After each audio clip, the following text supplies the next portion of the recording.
Bonjour à tous. Aujourd'hui, à nouveau ici pour partager un peu sur la parole de Dieu. Et je voudrais lire le psaume 18, verset 31. Dans quelques versions, ça sera le verset 30, mais ici particulièrement, c'est le 31, qui dit « Les voies de Dieu sont parfaites. » Les voies de Dieu sont parfaites. D'autres versions disent « Les chemins de Dieu sont parfaits. » Je voudrais partager avec vous ce que j'ai ressenti en lisant ceci. Et vraiment, j'ai vu que c'est une proclamation assez forte. Assez forte. Pourquoi? Parce que le chanteur, lui, est passé par beaucoup de tribulations, par beaucoup de problèmes, mais il reconnaît une seule chose, c'est que les voies de Dieu ou les chemins de Dieu sont parfaits. Il n'y a rien qui ne soit parfait devant Dieu. Même si on passe par des maladies ou on a des problèmes ou n'importe quelle situation où on peut se trouver, les voies du Seigneur sont parfaites, ou les chemins de Dieu sont parfaits.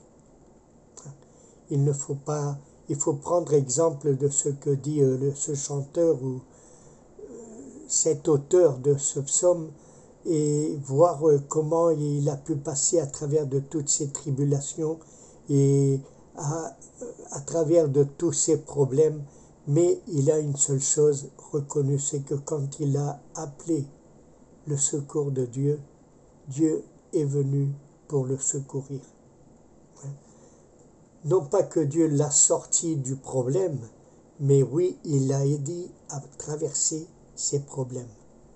Dieu ne va pas nous sortir du chemin, mais il va nous aider à passer à travers ce chemin. L'auteur chante que dans son angoisse, il a appelé le Seigneur et Dieu l'a écouté. Il dit même qu'il a volé comme la foudre pour le secourir. Les chemins de Dieu sont parfaits. Plusieurs fois pour nous c'est très difficile de reconnaître ceci, parce que nous, quand on a un problème ou on va à travers le problème, on essaye de passer à travers sans compter ou sans avoir l'appui de Dieu. Par exemple, il y a beaucoup d'exemples quand le peuple n'a pas écouté les voix de Dieu, ni n'a pas été le consulter. Beaucoup de fois, ils se sont trouvés dans de grands problèmes. Un des problèmes, c'est quand Josué et le peuple d'Israël est arrivé pour conquérir la terre d'Israël, les Cananéens.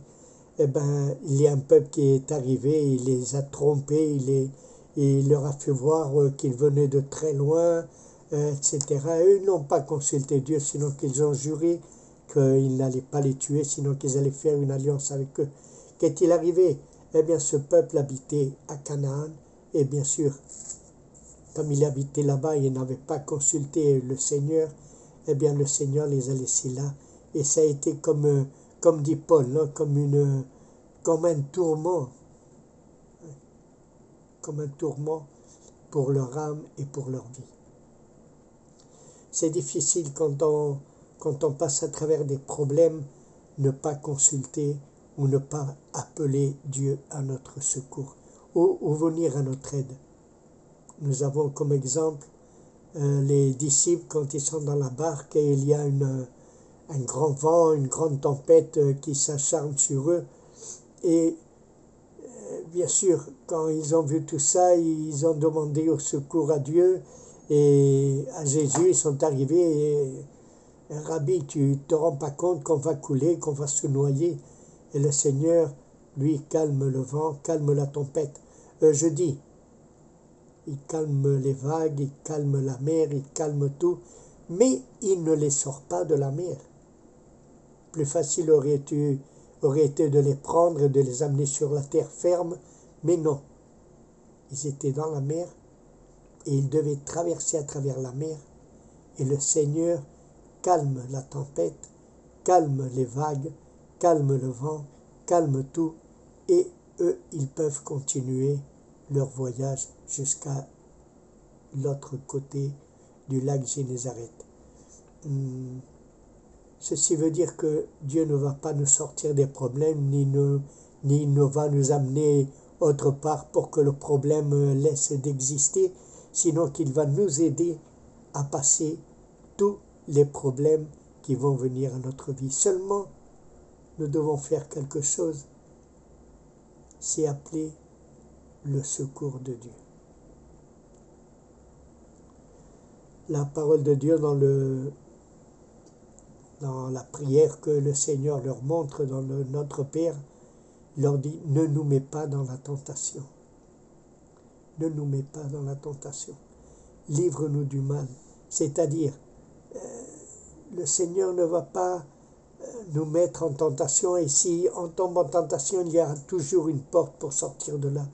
Dieu va toujours ouvrir une porte pour sortir du problème où on est rentré tout seul.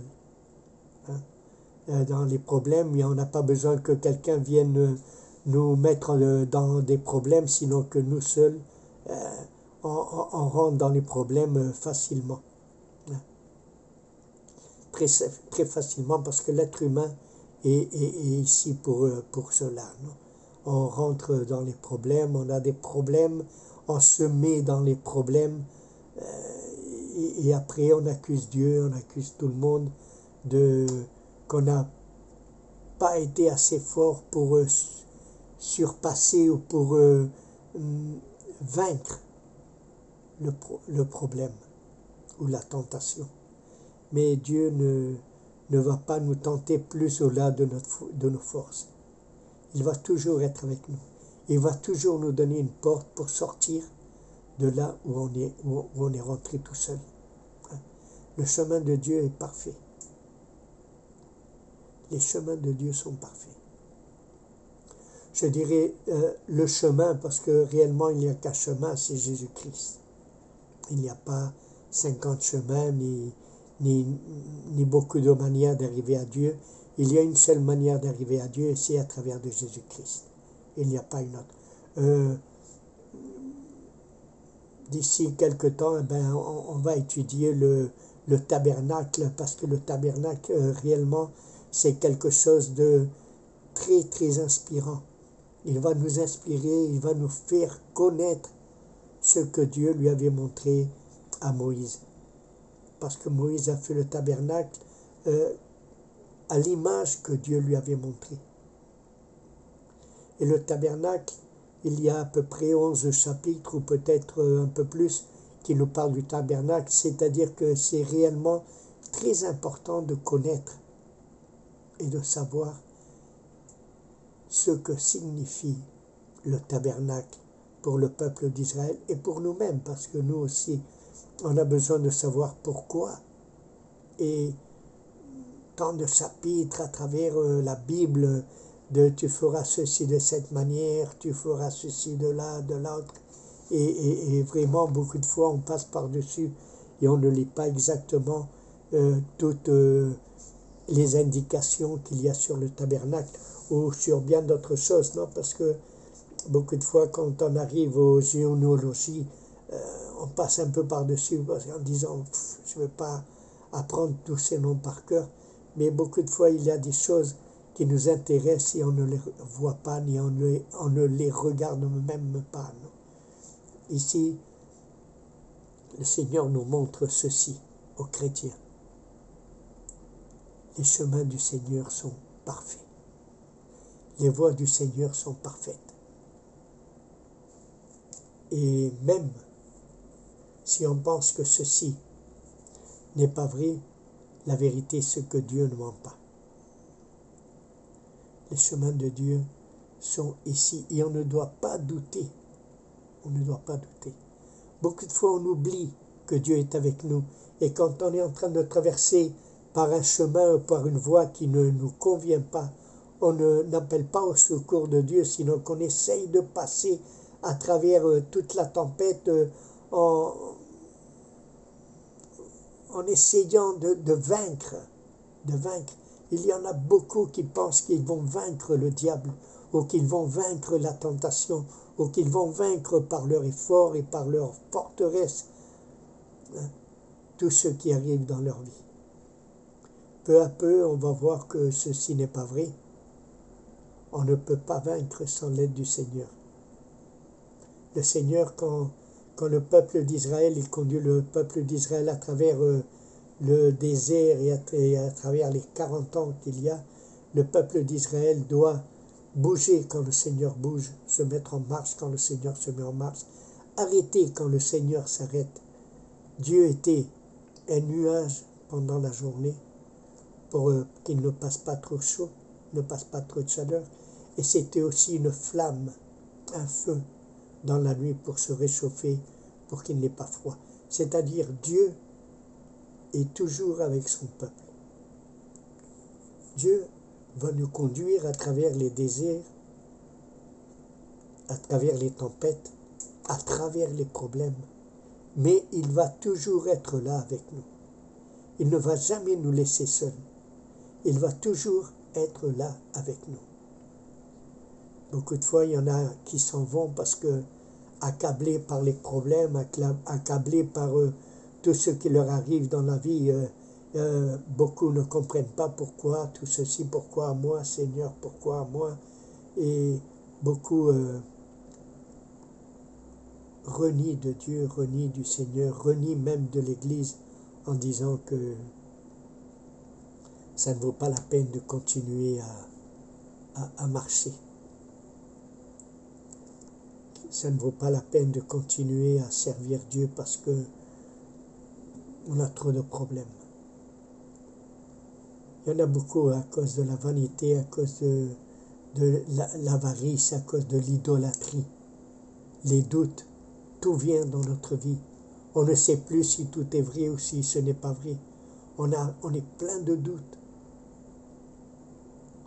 On oublie que Dieu est avec nous.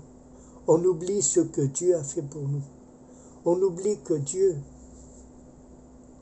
a envoyé Jésus-Christ pour mourir à notre place. Maintenant, nous sommes saufs grâce à lui. Mais on oublie tout ça quand on est en problème. Heureusement que cet auteur de ce psaume reconnaît que les voies de Dieu sont parfaites et que quand réellement il est dans la volonté de Dieu et il passe à travers des problèmes, même s'il est insulté, même si on l'accuse de n'importe quoi, même si on est toujours en train d'essayer de le faire tomber, même si tout ce qui accable ou puisse accabler nos vies, si on croit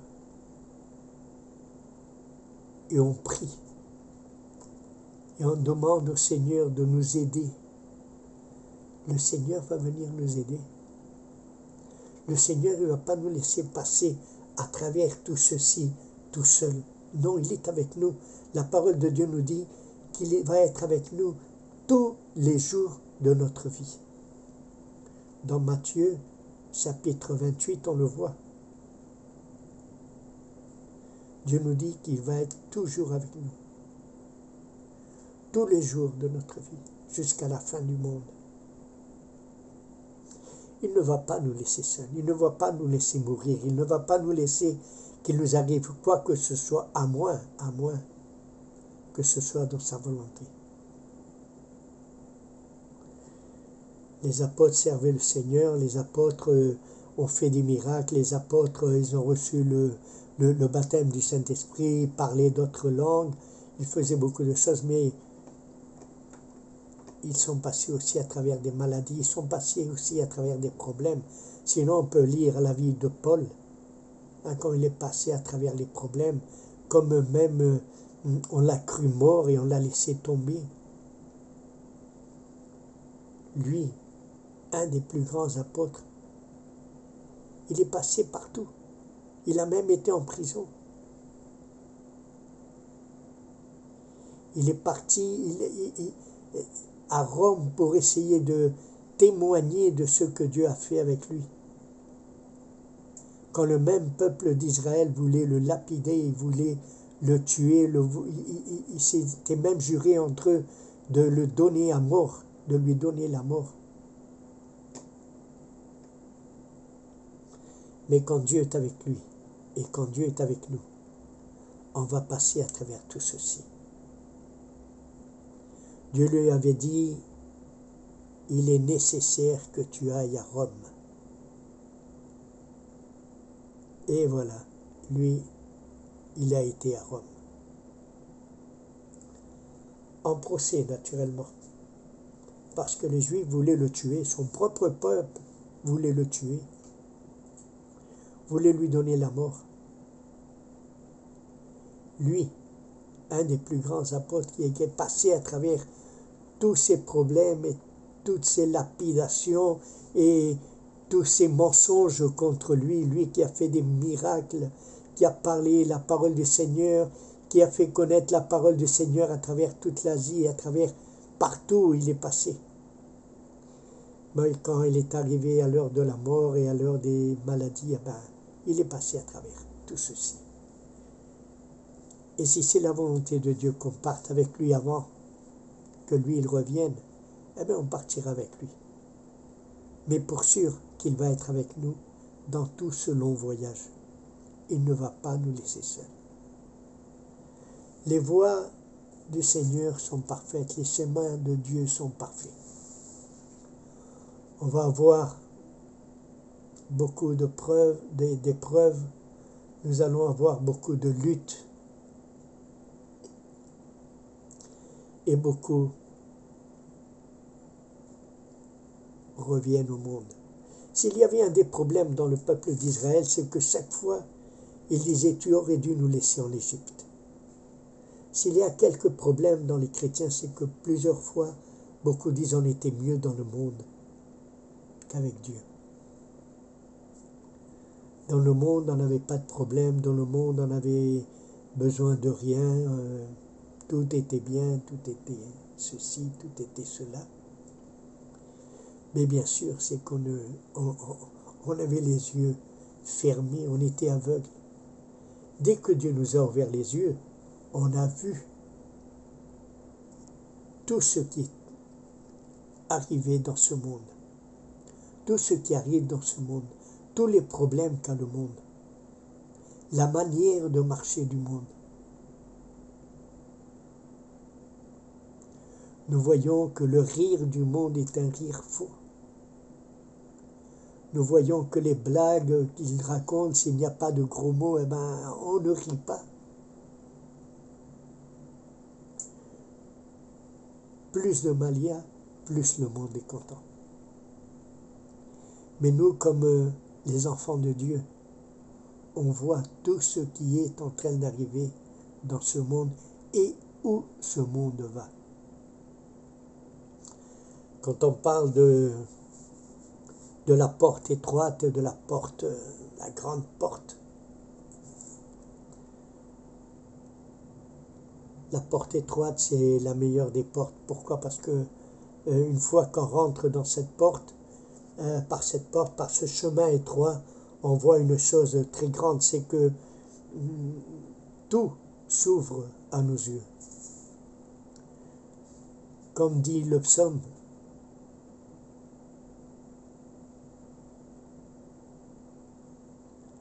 ou comme dit Jean, l'évangile de Jean, celui qui rentre par la porte qu'est Jésus-Christ, il rentrera, il sortira, il verra les prés qu'il y a, l'immensité de la nature, tout le bien-être qu'il y a en passant à travers cette porte étroite, ou ce chemin étroit. Si on prend l'autre chemin, oui, il est grand, tout le monde peut rentrer, mais on ne peut plus sortir. Il y a tellement de personnes dans ce grand chemin qui sont tous comme des sardines appuyées l'une contre l'autre et on ne peut aller ni en avant ni en arrière. Il n'y a plus rien, il n'y a plus de lumière, il n'y a rien, il n'y a que de l'obscurité. Tandis que par le chemin étroit, on trouve la vie éternelle. De l'autre côté, on ne trouve que la mort. Tu te rends compte, appuyé comme des sardines. Moi, je me rappelle quand on rentre dans un bus, je suis entré dans un bus, il y avait tellement de personnes, on était tellement collés qu'on pouvait à peine respirer. C'est ce qui arrive quand on passe dans le chemin, dans le grand chemin, dans celui qui est le plus vaste, le plus grand, là où tout le monde peut rentrer. Mais on ne peut plus sortir, ni en avant, ni en arrière. C'est dommage, mais c'est comme ça. Le monde se perd. Le chemin de Dieu, les voies du Seigneur sont parfaites et sont vraies. Il n'y a qu'un seul chemin, c'est Jésus-Christ. Il n'y a qu'une seule vérité, c'est Jésus-Christ. Et la vie éternelle est seulement Jésus-Christ. Il n'y en a pas d'autre. Nous ne pouvons pas trouver un autre chemin, ni une autre vérité, ni la vie éternelle dans n'importe quel autre système ou dans n'importe où. Il n'y a qu'un seul chemin, c'est Jésus-Christ. Il n'y a qu'une seule porte, c'est Jésus-Christ. Il n'y a qu'une seule vérité, Jésus-Christ. Même Pilate lui avait dit à Jésus, où est la vérité? Oh, qu'est-ce que la vérité? Eux, ils étaient habitués à mentir et à se tromper l'un à l'autre pour gagner des places, pour gagner des privilèges. Où est la vérité dans ce monde? Tout se base dans les mensonges et dans essayer d'écraser tout ce qui se trouve dans notre chemin. Jésus est notre espérance. Jésus est la vie. Les voies du Seigneur sont parfaites. Si tu te trouves dans le chemin que Dieu a fait, si tu te trouves en Jésus-Christ, apprends ceci. Dieu va être toujours avec toi. Partout où tu ailles, partout où tu vas, Dieu est avec toi. Il va t'aider dans les problèmes, il va t'aider à surmonter les problèmes, il va t'aider à aller au-devant. Il va toujours être avec toi. Il ne va jamais te laisser. Il n'a jamais laissé Israël, même si Israël a mal marché, si on lit l'Ancien Testament, Israël n'était pas un peuple parfait, au contraire, c'était un peuple plein de problèmes et toujours en train de se plaindre pourquoi ce désert, il n'y a pas d'eau, il n'y a pas de viande, il n'y a pas d'ail, il n'y a pas d'air, il n'y a pas ci, pas ça. Mais le Seigneur était avec lui. Et quand Balaam est venu pour le maudire, il y a une chose qui m'a plu, c'est qu'il dit, je ne vois ni péché en Israël, ni faute dans celui que Dieu a appelé. Il n'y a ni péché ni faute dans le peuple du chrétien.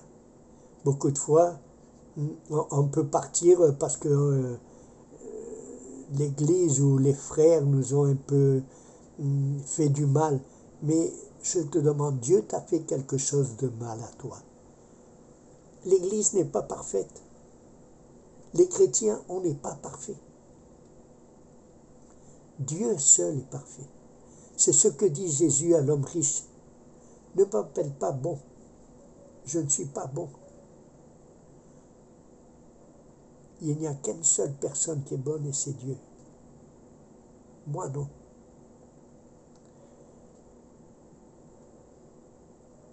La perfection viendra quand Jésus-Christ va retourner sur cette terre et il va épouser l'Église, c'est-à-dire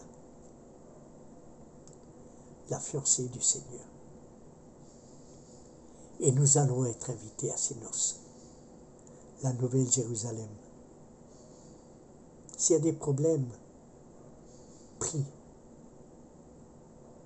Si tu crois que c'est difficile de vaincre ce problème, appelle au secours du Seigneur. Ne te plains pas. C'est nécessaire qu'on passe à travers les tribulations, à travers les angoisses, à travers les problèmes, pour montrer au monde que Dieu est avec nous.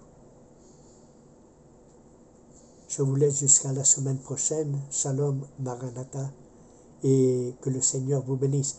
Et n'oublie jamais ceci, les voies du Seigneur sont parfaites, les chemins de Dieu sont parfaits. Amen.